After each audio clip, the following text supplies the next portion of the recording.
Hi, folks. Welcome to Crisco's Corner. Unfiltered commentary. And that's your truth, the real truth. Please like, share, and subscribe. And as always, thank you for your support.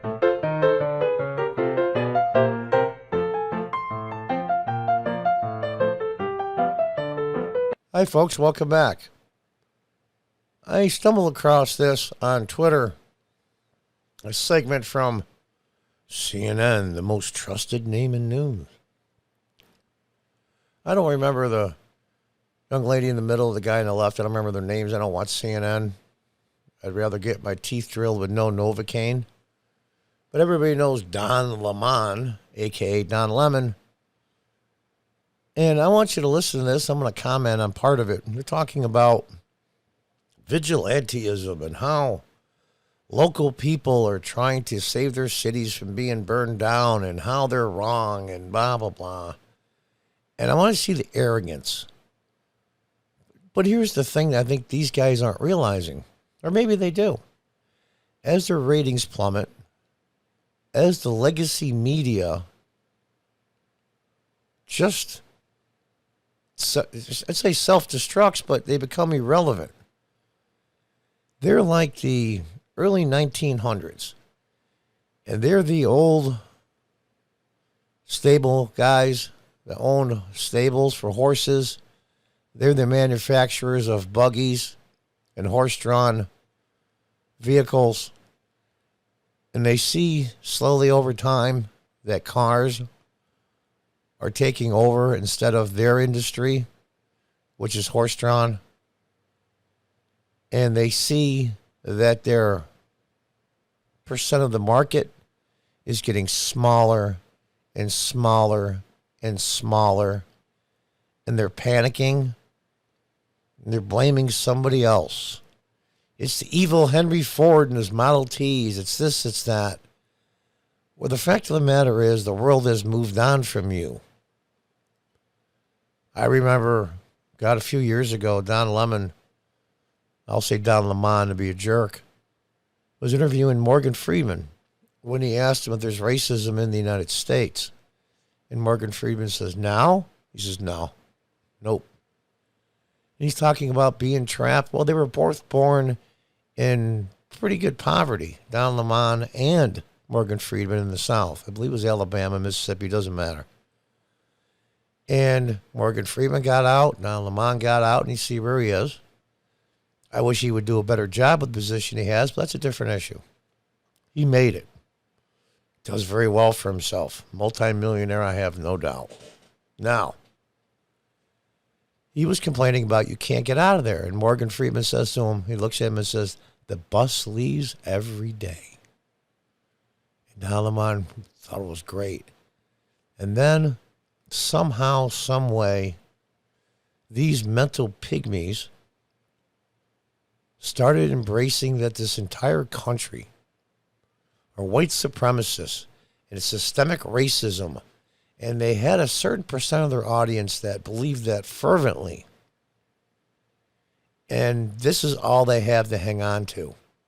Just like the horse and buggy manufacturers, they see that their market is getting smaller and smaller and smaller. And like a wounded animal, powerful animal, they're lashing out and blaming somebody else. Well, the fact of the matter is, the world has just passed you by. You didn't adapt. Like anything else, like any market force, in nature for that matter. Economics and natural law, a lot of it's the same. You adapt to changing situations or you die. And they are desperately trying to hold on. Now, let's just listen to some of this. I'll call it stupidity. I'll be right up front. There's this theme of white wannabe vigilantism that I think encapsulates both of these trials. And I wonder what you think about, look, laws aside, how is the defense doing aside? What do you think about just this idea that this is something people do, that in some places this is still okay? Well, it's the same idea as I was saying about the judge. This is okay because people are used to it. No, that's not it at all. It's what these morons don't understand. A country is diverse. We'll say urban and rural diversity. Regions have all kinds of culture, ways of doing things, ways of seeing things. It's a patchwork. It's a brilliant, brilliant experiment. A non-homogenized country where we have people that believe tons of different things, eat tons of different food, interact with each other socially in tons of different ways. And these morons sitting there in their bubble think that everybody should act the same, everybody should have the same culture, everybody should eat the same food. I mean, right down the line. And they don't understand the fact that especially people that believe strongly in the Second Amendment are there to protect their towns, their cities, their farms, their schools, their churches, all of it. That somehow, some way, that you're not allowed to preserve the community you live in. And they call it vigilantism and white supremacy.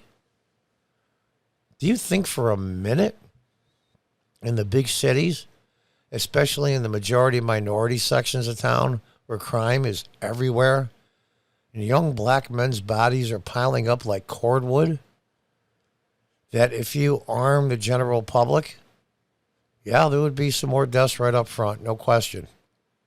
What do you think would happen after that? The bad guys would know that the good, decent people aren't going to take it anymore, and they're going to fight back. And that's the part that these morons have never understood, that it's inherent in human species instinct to protect the area you live in and protect your way of life.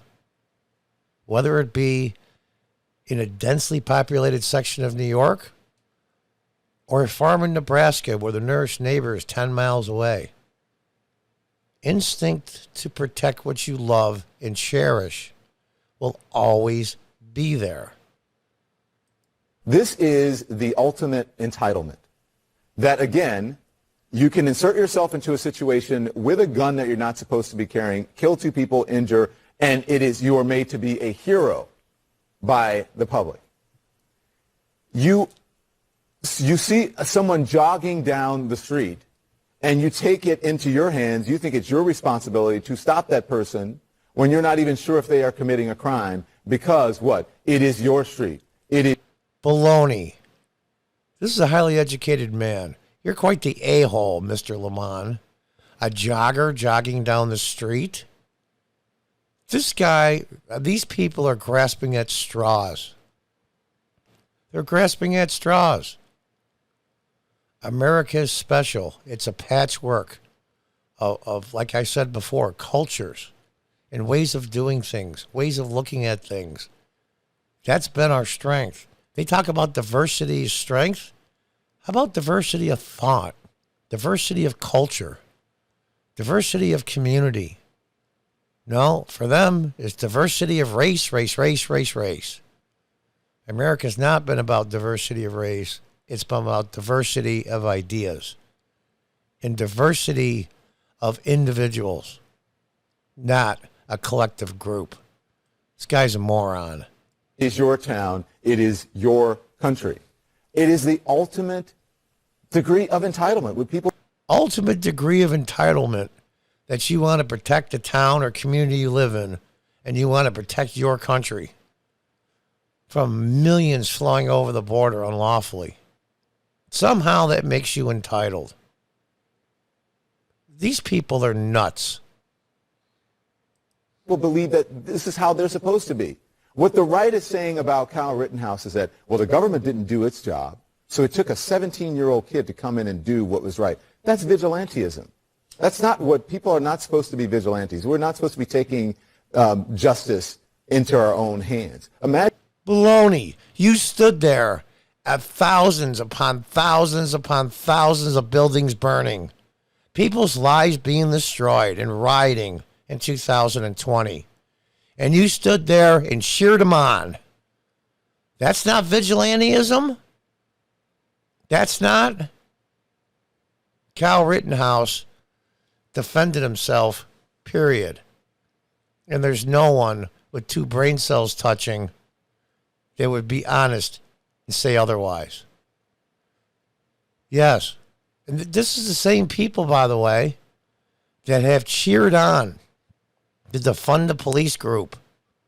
And now they're saying, because the police just stand by now because the morale is so bad and their numbers are deteriorating, that they can't stop what's going on when citizens step in and say, you know what, we're going to fill the void. You criticize him for that? Are you kidding me? Imagine if every single person in America did that. Imagine if you call for black men or just black folks to be armed and go out on the streets and, do what they think. Justice, take it back. Remember, and what they did to you and slavery, whatever. Go and take things and do. Imagine if people were condoning that or just doing that. Would there be a different perception in this country about who should and who shouldn't carry guns? Would our gun laws be different? I certainly think so. So there is a... Now he's criticizing people for having a different perception. If people were black and did that on a hypothetical, he puts out a hypothetical, which is meaningless. And then to conclude his hypothetical, he says white people wouldn't like it. It didn't happen. It didn't happen. You have a right to defend yourself, your family, and your community. It's always been that way. How can you chastise people on a hypothetical? These people are nuts. Slavery. We're going to shoot people as blacks because there was slavery. Nonsense. This has nothing to do with what happened in Kenosha.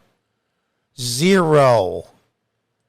A double standard, but it is the ultimate degree of entitlement. This is what I'm supposed to do because this belongs to me, meaning this street, this town, and this country. And I think it's tough for people to hear that, but it is the absolute truth. I don't walk down the street saying, I pay taxes here and therefore no. If I see someone breaking the law, I call the cops. That's what they're there for. You ass. You sat there night after night after night after night chastising police, calling white people racist. This country's systematically racist. The police are evil. The police are evil. The police are evil. Then this a-hole gets on here and says, hey, I see somebody breaking the law. I call the police. That's what you're supposed to do. You ass. Unbelievable. These people suck so bad. It's supposed to be about law and order. This isn't about law and order. Law and order. This is about law and order. Meanwhile, billions of dollars in property, many, many deaths, way more than are shot by police in this country. 5, 6 times more. Thousands of young black men piling up just in Chicago alone. And yet you say nothing. Law and order? You've been pushing against law and order the whole time, especially in 2020, when you saw that little core group of viewers that you have left. Believe that. So you have to hang on to that. Just like the horse and buggy manufacturers have to hang on to the fact that cars are taking away their business and they won't adapt. America's always been about communities. These guys like centralized government, centralized power. America's always been about small individual towns, cities, and we'll even say states that have their own way of doing things, their own way of life, their own culture. Granted, historically, not all of it's been pretty, but neither are people. People are capable of such magnificent and wonderful things, and they're also capable of very evil things as well. And we do the best we can to move on when bad things happen. This guy's an ass. He advocated, promoted him and Kamala Harris in an interview. a bail fund for people that were burning down businesses when those people did nothing. You promoted it. Law and order?